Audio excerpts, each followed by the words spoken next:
Alright, sorry for the delay, obviously. I'm gonna get right into it though with the key points from my RA map, which I have submitted on Canvas already. So, to start, as you know, I'm supposed to identify the target community. So it's gonna be a bunch of teenage boys, and they're gonna be here. They're gonna be lost a little bit at first. I'm not really gonna know who to be friends with, where to go, what to do. And they're gonna have that in common, and that's gonna be kind of a unifying thing for all of them.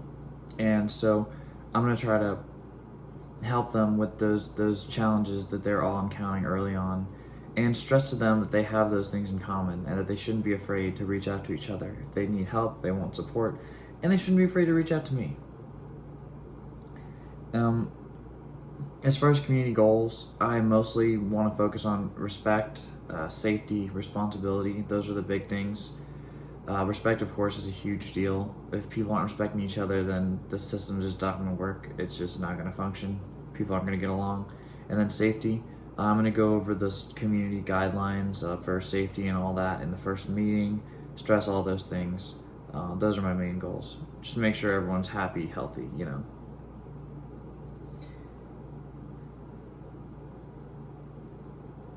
So as far as inside versus outside my control, it's pretty simple in that my actions are within my control largely, and other people's actions are outside my control. I can control how I influence people and how much I help them, but at the end of the day, like what they choose to do is on them. And what I shouldn't do is try to alter my behavior and alter my role to control other people's opinions of me, which I know other RAs will do, where they'll be a bad RA because they're concerned their residents don't like them, and like I think you can be a good RA and have your residents like them, like you, but it's not necessarily within your control. It's within your control to be a good RA. It's not within your control to have your residents like you.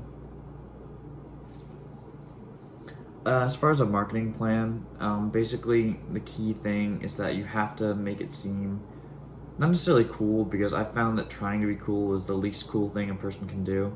But just I'm gonna do stuff that I would normally do, like host football game parties and stuff like that, so that it's something that I would go to even if people didn't come. So there's no pressure or awkwardness about small numbers of people showing up. And then on top of that, I'm gonna do polls in the group meet that I'm establishing for the group that have that to ask what people would be interested in doing. So it seems more like a group plan thing instead of me just planning something and putting up posters, which I know what some RAs would do. And then as far as interaction guidelines, I'm gonna stress right at the beginning: don't be racist, don't be disrespectful. All these key things right at the start in the first meeting, and then maybe stress some of those things later on. Um, Posters are kind of lame and cringy in general, but in these instances, having constant reminders of the do's and don'ts is actually pretty helpful. As far as monitoring the community, I'm gonna try to be on good terms, or at least speaking terms, with everyone on the hall, so that no one's afraid to talk to me if there's an issue, and so that I can casually ask, like, how are things going, if I think there might be things going on. And then I think that having meetings when things start to get bad, or I perceive things getting bad, rather than just kind of letting them get out of hand, is also going to help me monitor. And the improvement plan. I think the first thing is that to understand when I'm wrong and accept that, because to fix an issue, you have to kind of accept that there is an issue to begin with. Then not being afraid to ask for help is really important.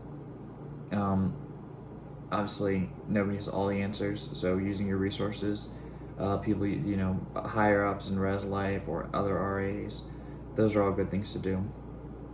And then, most importantly, I think convincing people is in their best interest to help out and improve things, because then people are much more likely to actually put in effort. And that's pretty much it. So, thank you for letting me take this delay.